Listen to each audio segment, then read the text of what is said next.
I have to say it's my great pleasure to introduce Grahame because he's my boss. But it is my pleasure to introduce Grahame Blair, who is Executive Director of Programmes at SDFC, to deliver the closing remarks.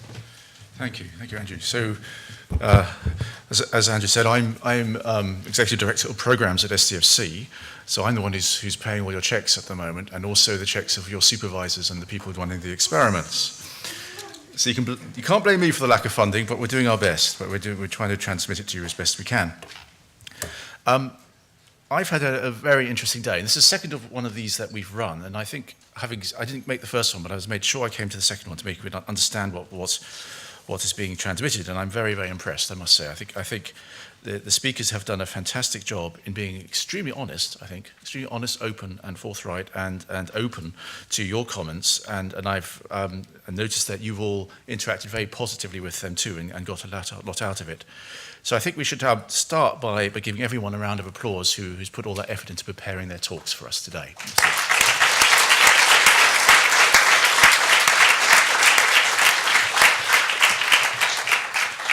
I also want to give a very big thanks to the Royal Astronomical Society and the Institute of Physics to also participating in this and participating so actively and strongly, and part of the success of this event I think is down due to them.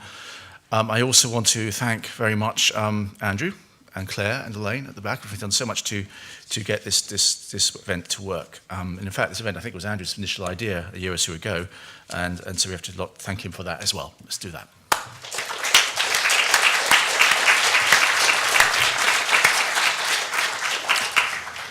Some things I've taken away from this. I'm trying to remember how it was when I was in your position, and I know it's not an easy time. There's a lot of uncertainty, and you've got to write a blooming thesis as well. It all piles on you at once.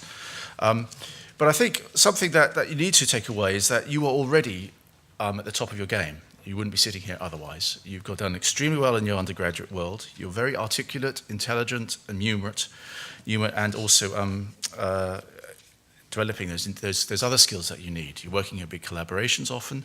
You're working with computers in ways that other people can't even imagine. And you need to take that confidently with you. But the other thing I picked out from some of the talks, you can't take anything for granted either. There are other people out there who are equally hungry for good jobs. And so I think you need to be positive, balanced and grounded, and I'm sure you'll all do extremely well. And in fact, I think you should consider this as your first job. I mean, you're already in a job. You're doing a PhD. You're working. You're actually working, if you think about it, not necessarily 9 to 5. It's probably 9 to 8:30 the following morning, and then starting all over again. I know how hard it is.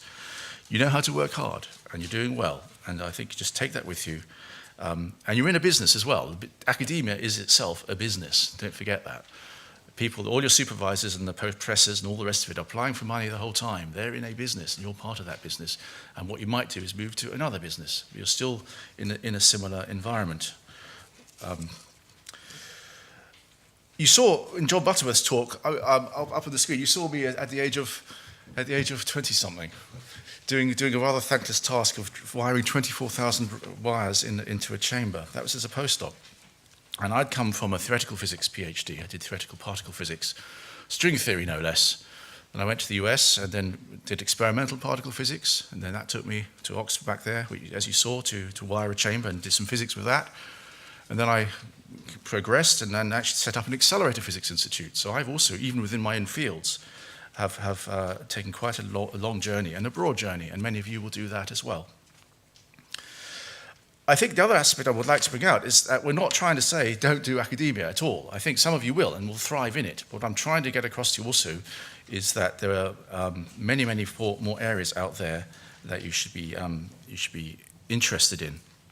We heard also the story about, was it 1% of 1% or 10 to the minus 3 if you add it all up, the various factors of 10 of people eventually ending up in academia. That sounds really, really tough. But some of you will do that, and absolutely, of course you will. You most certainly will. And many of you will do the same in other areas.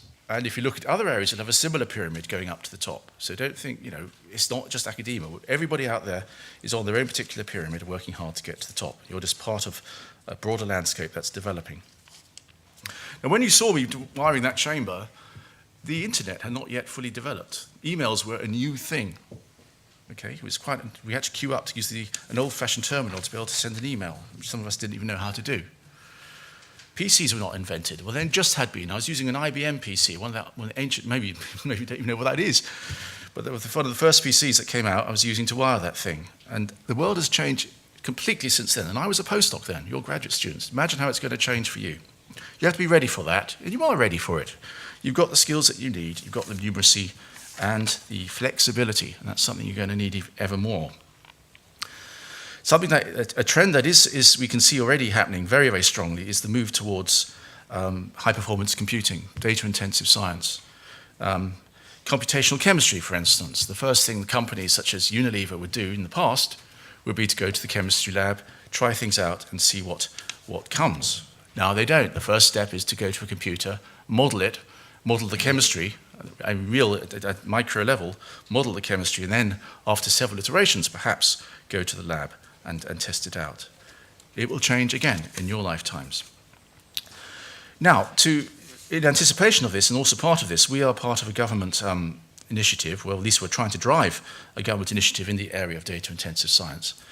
So rather than, we want to actually increase the number of PhD students. Despite flat cash and all the rest of it that you'll hear about, we know that you are one of our most valuable outputs, STFC. STFC is built on 3 pillars: research, innovation, and skills. Now, the government, why does the government fund STFC? It funds it primarily for the latter 2, actually, innovation and skills. So you are one of our main outputs that fires the economy, and you're very important to us. Okay, it's nice if you can discover Higgs boson as well, and the government likes to be able to say that, and it's a feather in the cap. But what they're really interested in is the economic output that you will bring from your knowledge and your skills. So we're introducing this year a pilot scheme of data-intensive science, a Centre of Doctoral Training, a CDT, in data-intensive science, a pilot scheme. The competition is out there at the moment. Your supervisors and their professors and all the rest of it are writing their applications probably right now. And what we're trying to do there is to work more closely with industrial companies and non-academic partners to collaboratively develop new training schemes. So within the PhD, the ones that follow you in these particular areas will probably spend 6 months in a company as part of their PhD. We will work with the companies to develop joint training schemes in this area, and we will anticipate a two-directional flow of information, both to industry and from industry, as to what techniques are needed. We see this coming. You will be part of it. You'll go to your various industries, and I hope you will collaborate with us in that, keep contact with us, and help us develop the next cohort of students to help them succeed in their own careers. So, on that note, I hope also that you will keep in touch with us, both in your future careers and future events such as this, and also let us know how we can improve these events and how we can help you in the meantime.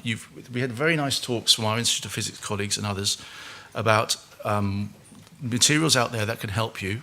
If you find other new materials that we can help you with, do pass them on, and we will develop that as best we can. So let me conclude then by hoping that you've all had a very enjoyable day. I've certainly learnt a lot, and I gauge from your reactions that you have learnt a lot. You have everything to go for. We've seen a broad range of careers, and I think you do all deserve the best, and I'm sure you will get it. And on that theme of deserving the best, there's a glass of wine waiting for you downstairs. And I hope you will use that as an opportunity to talk more amongst each other and also with some of our speakers. And nice to meet you all as well. Bye.